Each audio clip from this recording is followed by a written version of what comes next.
We've gone through Jagatai Khan and the White Scars, and we've gone through the Night Lords and Conrad Kurz. And the next Primarch that you guys had requested me to do from the comments was Lionel Johnson. So we're going to keep this tradition here of going through Arbitor Ian's Legion lore videos before we get into the Primarch's lore with the Amber King. So we're going to watch that today. I don't really know much about the Dark Angels or Lionel Johnson at all, so I have kind of a blank sheet going into this here. But yeah, so that's what we're gonna do here. We're gonna check out this video. I am doing this reaction live for my YouTube members, so if you want to come and join in on our discussions that we have before and after I do my reactions here for this video, feel free to click the join button down below. Check out the member benefits and see if any of those would interest you. But for now, we are going to get into this video. Volume's good. Monitor's there. Boom. The Dark Angels in Warhammer 40k are one of the most iconic legions, robed monastic warrior knights in dark green armor, standing apart from the rest of the Imperium and defined by a dark secret. But while a lot of those secrets stem from the heresy, it turns out that the original First Legion, while a very different army, were well on the way to becoming their isolated and aloof future selves. I was gonna say at the start, just from what he said right there, they sound like they're kind of based off of like Templar Knights from back in the day, but there's already the Dark Templars. So I mean, I guess they could still take some kind of reference from them, and the Dark Templars, might take that in a different direction. I don't know.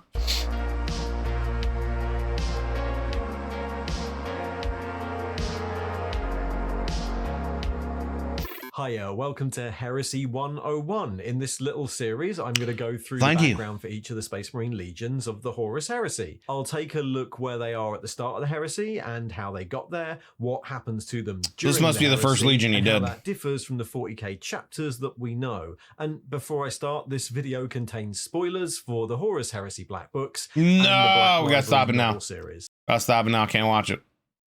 Can't watch it. Gonna have to move on. Can't deal with spoils. By the time of the heresy, the First Legion, the Dark Angels, were known, famed, and feared across the Imperium, having been at the forefront of the Great Crusade and the Unification Wars before that for decades. But the Legion that entered the heresy had recently been reforged. After years crusading without their Primarch, their star was starting to dip, and the discovery of Lionel Johnson on the world of Caliban forced them to reconsider what they'd become. I swear the name Caliban is something from Star Wars. I could be thinking of something else, but I swear that's like the Sith homeworld name. But it could just be like my brain, cross-referencing and mixing up things. But anyway. On the world of Caliban forced them to reconsider what they'd become. The First Legion were literally that, the First Legion, the prototype in many ways for what the rest of the Legiones Astartes would become, and developed, trained, tested, and unleashed during the Emperor. That's what it is, Korriban. Caliban, Korriban. See, my brain's making connections where there aren't any. Would become, and developed, trained, tested, and unleashed during the Emperor's Unification Wars on Terra, while the genetics for the rest of the legions were still being developed. At the time, Terra was years away from being united under the rule of the Emperor. The Primarchs, the superhuman generals and genetic baseline for the legions, had been stolen away and scattered throughout the galaxy, but the Emperor still had enough genetic material to put the legions into production, and the gene seed of the first. Bro, what are these guys wearing? The little clam helmet dudes? Like, you need to wear that helmet for like sanitary reasons, dude? Is this like what clean suits are in the future? I mean... But the Emperor still had enough genetic material to put the legions into production, and the gene seed of the first Primarch was known to be the most stable, so as the nascent Imperium fought some of its most climactic battles on Terra, the first Astartes warriors joined the rest of the Emperor's armies. Initially, this was just in small bands, a few hundred at a time, taken as children from all over the Emperor's domains, and unified by their status as this new army formation. These small groups quickly became praised amongst the rest of the army for their effectiveness and resilience, and as they continued to fight, they developed tactics and strategies that best made use of their unique capabilities. These specialisms became known as hosts, ways of studying certain methods of war whose students were spread across the infant legion. At the start, there were loads. Well, you were out reading your books. I was the host of the Blades. Of these hosts. They popped up all the time, but as some of the other legions started to join the crusade and discovered their own specialities, some of these hosts were dropped and other hosts were amalgamated into new ones. Anyway, as all this was happening, the First Legion continued to grow, eventually reaching 10,000 warriors and becoming one of the most feared forces of the Emperor, with a reputation for being deployed against enemies so dark and malevolent that only total eradication would suffice. The master of the First Legion, Hector Thrain, was the left hand of the Emperor, and the Legion itself started to acquire a character somewhere between justified superiority and arrogance. They were the only one of the... I feel like that's Astartes in general. I feel like that's like baseline what Space Marines are.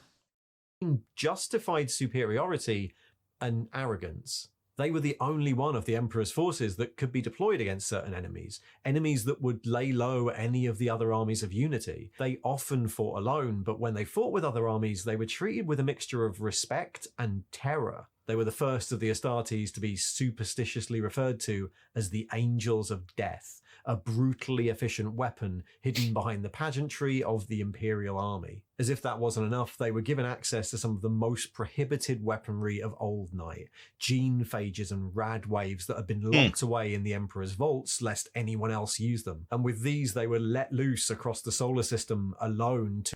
Even these drop ships look like the ones from Aliens. I forget what they're called. Like those pods right there, they would extend out in the Aliens one. That looks kind of familiar, or similar, I should say.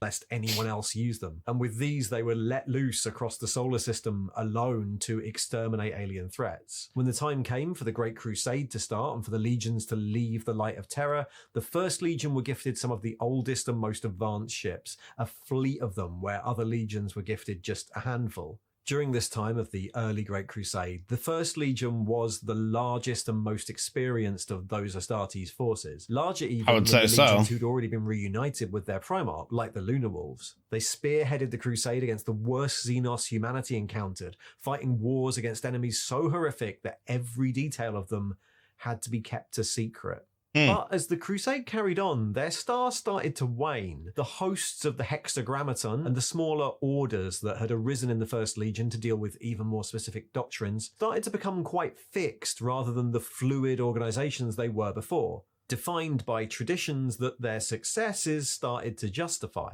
Other legions started to catch up with them, and not only in size, but in ability and in battle honors. And though these other legions fought using doctrines that were originally developed by the First Legion, their rediscovered Primarchs didn't see the Angels of Death as the respected mentors that they clearly thought they were.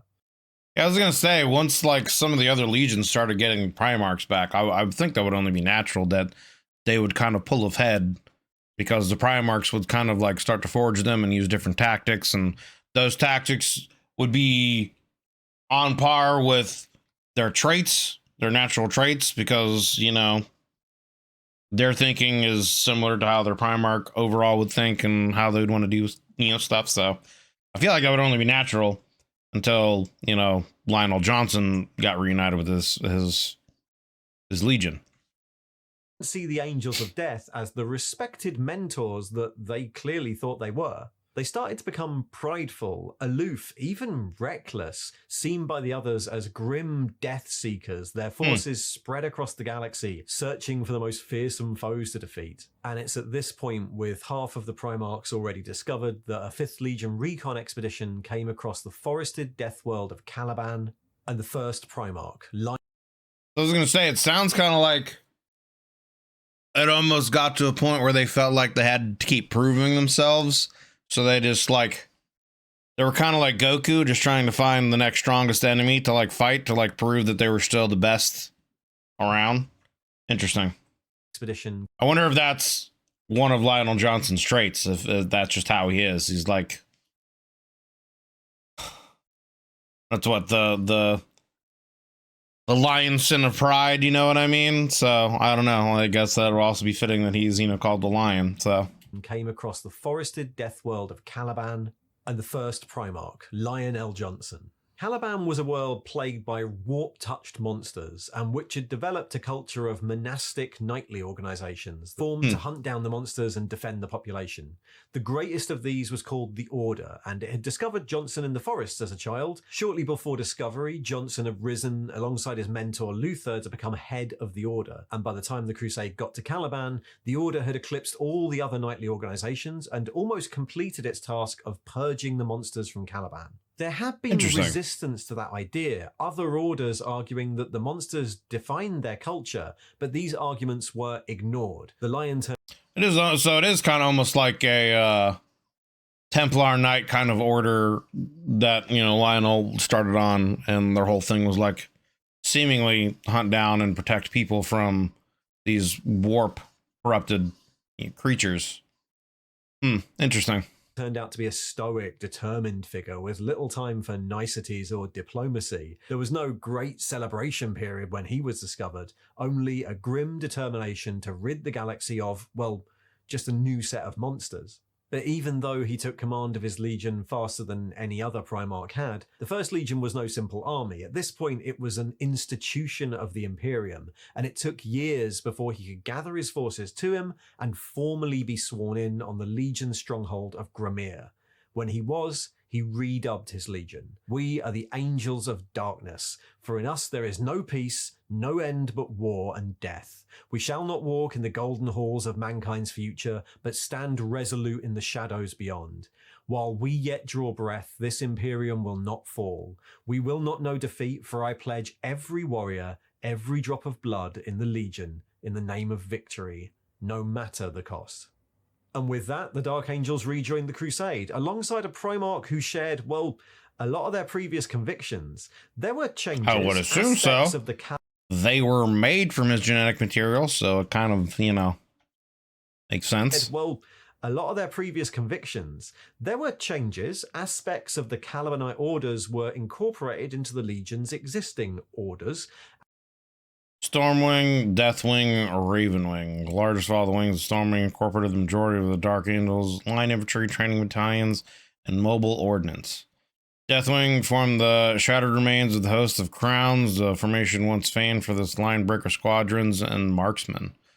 The Ravenwing, the wing most changed by the return, I'm assuming, of Lionel Johnson. Blah, blah, blah. Ravenwing was named for the Caliban Order of the Raven, which... And the old hexagrammaton, the mixture of hosts, had trained reformed into the 6 wings of the Dark Angels. The most fearsome mounted warriors. No time for fortress building or accolades, and shunned gatherings of his brothers. He was respected, but not well liked. Instead, he plunged his legion into wars of extermination against the alien, which culminated in the Rangdan Wars against the alien species known as the Rangda. It really sounds like his legion was kind of the precursor to the Dark Templars, even though I know, it was Dorn's right-hand man that kind of splintered off and created that, I believe. But, sounds like they have a lot in common. The Dark Templars and the Dark Angels. Which culminated in the Rangdan Wars against the alien species known as the Rangda. While the first war had been little more than a skirmish in the Legion's past, the second Rangdan War was prosecuted by forces from 9 legions led by the Dark Angels, and although the Rangda were pushed back, the First Legion was reduced to 1/10 of its original size. This coincided, though, with the first companies of recruits becoming ready from Caliban, and in a few years the character of the Legion changed when the third Rangdan War began, known as the Rangdan Xenocides. The old Angels of Death had been replaced by the more institutional and ritualized Calibanites. By the end of the Great Crusade, the Dark Angels had rebuilt their forces and were deployed on the fringes of the Imperium. They weren't present at the Triumph of Ulanor, where the Emperor declared Horus the War Master, and when Johnson received the news, he barely paused in the campaigning. But once the heresy broke out, the Lion and the Dark Angels would finally return, with all the firepower of Old Night alongside them. So, at the start of the heresy, the Dark Angels are one of the larger legions, numbering around 180,000 legionnaires, but spread across... I mean, that makes sense, because they were the first legion. So it would make sense that they would have the largest numbers to start with. And then over time, the other legions would catch up and even overtake them as other Primarchs were discovered before Lionel Johnson was. So, I mean, that makes sense. Of the larger legions, numbering around 180,000 legionnaires, but spread across the fringes of the galaxy. The legion broadly adhered to the Principia Bellicosa that all Legiones Astartes followed, though it still fielded a far greater number of specialist units equipped with... That's a sick looking tank. Is that like a plasma cannon, dude? Got a plasma cannon tank? This looks like something that'd be out of like Command and Conquer, dude. God, I miss Command and Conquer. We need to get a new Command and Conquer game. A good one, not a mobile game. Dark Age technology and esoteric weaponry than other legions did.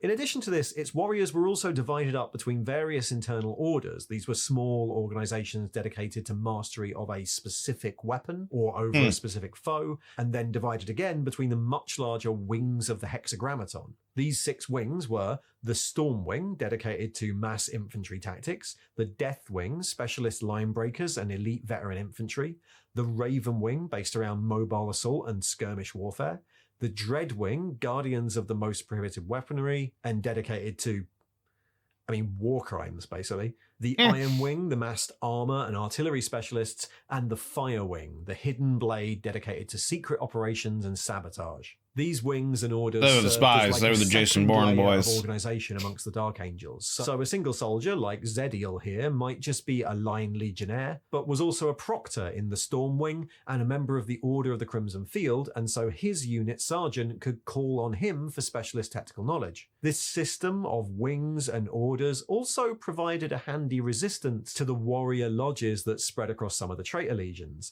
The Dark Angels already had their own secret fraternal bodies. These interwoven layers of leadership, masters of orders and wings, meant that the command structure of the Dark Angels was widely dispersed and pretty impenetrable to outsiders, which was how they liked it, and it allowed the Legion to retain a core of veteran knowledge even when they were split up into relatively small units. Seems smart. Which happened very often. It seems smart so that, yeah, the core knowledge from these veteran, soldiers doesn't just get lost if they somehow get massacred in one fight, some kind of big battle, like in another Isstvan 5 kind of situation, So, it seems smart.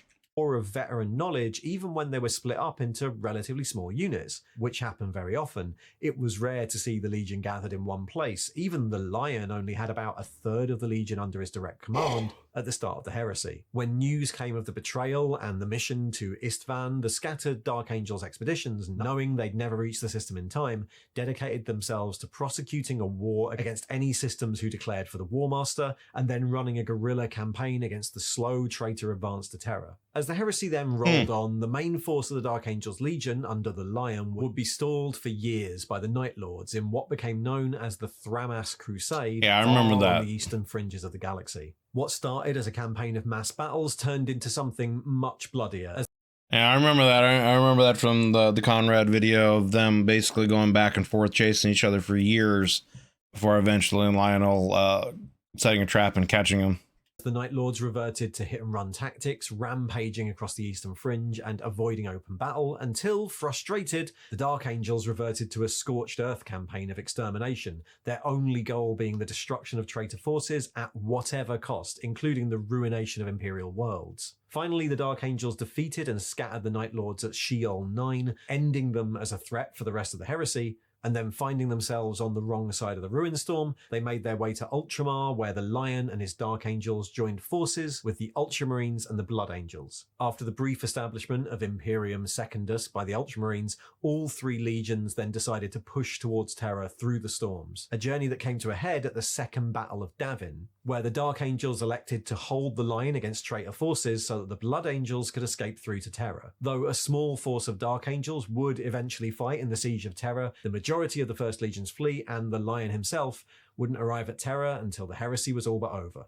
And that's the First Legion. The secrecy and the distance they're known for in 40k, rather than being a product of Caliban, was there almost from the start, and the stoic pride of their Primarch meant that they were too far away and out of the loop really to react when the heresy kicked off. As the heresy came to a close, the ignored orders of Caliban would come back to bite them as Luther and a group of Terran and Calibanite Dark Angels, horrified by the changes the Imperium forced on their world, turned traitor too, and the Lion's response would all but destroy the planet. But if you're planning to play Dark Angels in the Horus Heresy, that's all still pretty far in the future.